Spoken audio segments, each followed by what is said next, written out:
I'm not stuck on that they lie, and I'm not stuck on that they put themselves in an ecosystem where the lies then become pervasive.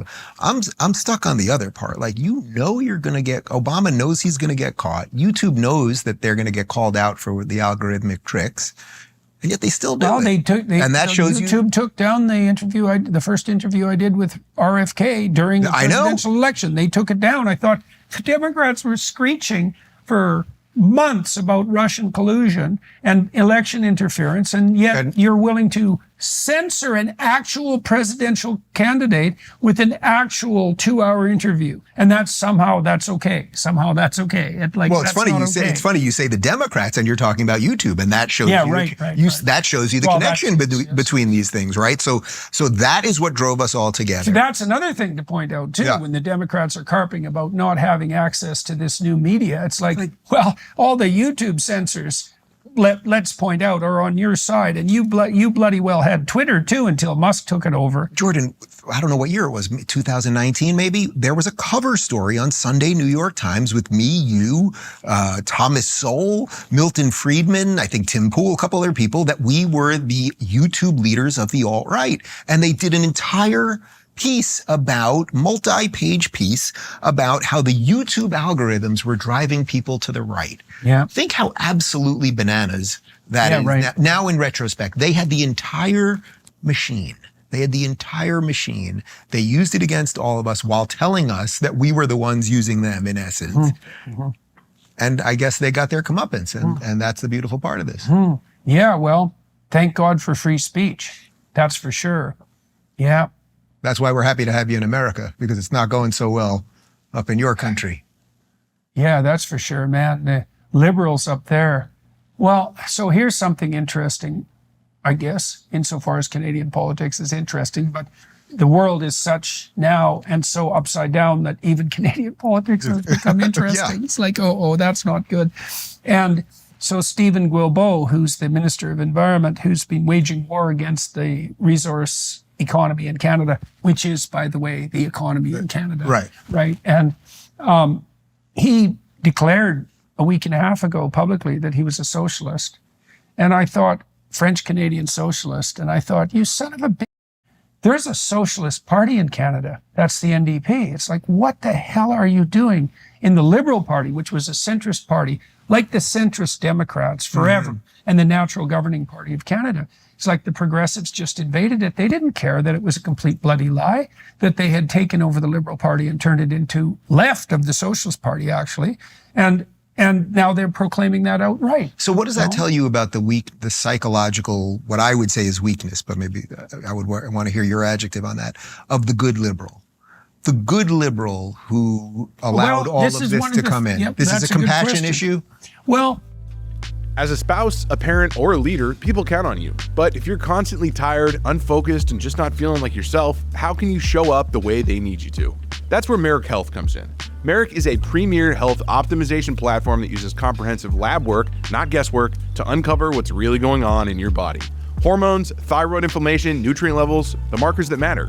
Their expert clinical teams build a personalized, research-backed plan just for you, whether it's lifestyle changes, supplements, or prescription treatments. When you know what's going on inside, you can lead with clarity, show up with energy, and stay sharp for your family, your team, and yourself.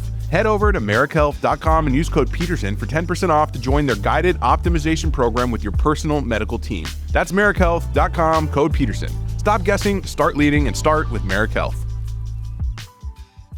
You know, when all this started, and I think it was the same with you, I regarded myself as a classic British liberal, essentially. Yeah. But I've come to understand something over the last 8 years that I didn't understand in the beginning, as certainly not as well anyways, is that liberal individualism only works when the collective is so well established that you can take it for granted. Yes. So as long as the self-evident truths remain self-evident, then you can have something like a liberal individualism. So it's basically, as long as the conservatives are holding the door from the barbarians, then the liberals can be liberal. Exactly that. And that's how a functional society should work, in essence. Well, in the story of the Hobbit and the Lord of the Rings, so the Shire is full of well, let's call them liberals. Yeah. Right. Yeah.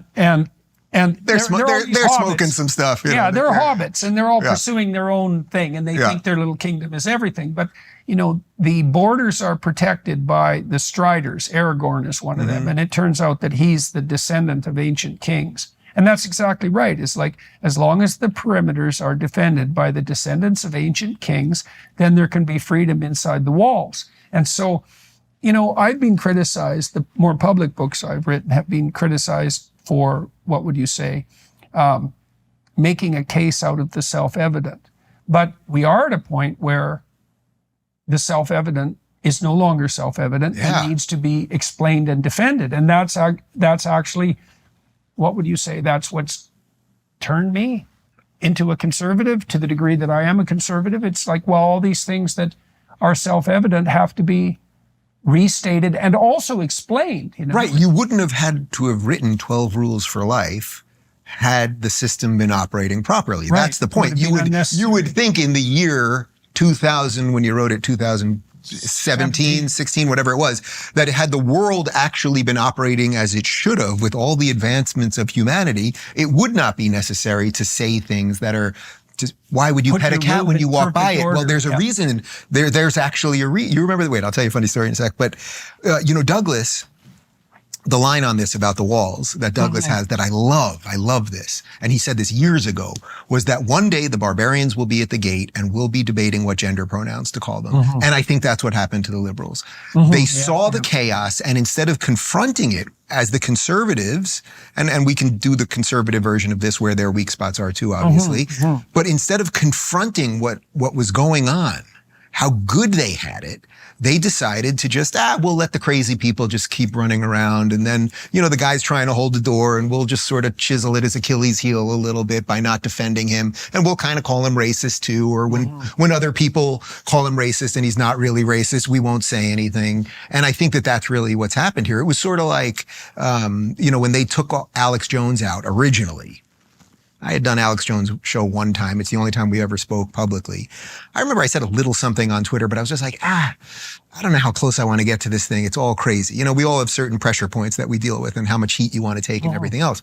I think in retrospect, we all should have been screaming much, much louder. And a lot of people in our circles didn't say a word about that when he got booted off Twitter and kicked off YouTube and all of those things. That we all just thought, it'll kind of never come for us. And to Trump's credit, by the way, what was his main line is, they're not coming for me, they're coming for you. I'm just standing in the way. Yeah. Well, the fact that he got kicked off Twitter was a perfect example of that. That was just beyond comprehension as far as I was concerned. Well, what? Really? When I went to Twitter, when I got a call one day from someone at Twitter, basically saying, Elon wants to meet you. Can you get here tonight? It was at about 3:00 on a Tuesday or something, Tuesday or Thursday. And I called everybody I knew who had a private plane. I was like, somebody's got to get me over there. Nobody could get on. I jump on a plane. I get to Twitter at about 12:30 a.m. This is like a week or two after he bought Twitter. And he comes out, there's all these people there. It's just such a buzz, right? And he comes out, it's about 12:30 a.m. His eyes are bloodshot. And he's clearly tired, right? And you've met him many times now. He dresses like a normal guy. He's in like this ratty t-shirt. It's late at night. His sneakers are dirty. And he's clearly been there for God knows how long. Probably hasn't slept 5 years. Yeah, probably hasn't slept in however, right? And he says to me, he goes, Dave, I heard about what's been going on with your account. He's like, do you want to do this tonight? Or if it's okay, could we do it tomorrow? So like, this is insane. The world's richest man is basically like, can I work for you tonight at 1 a.m.? I was like, it's actually okay. I'll come back tomorrow. And then I sat there the next day with a whole bunch of engineers who opened the hood of the thing. And the entire system, the entire Twitter system was built to shadow ban. That's it.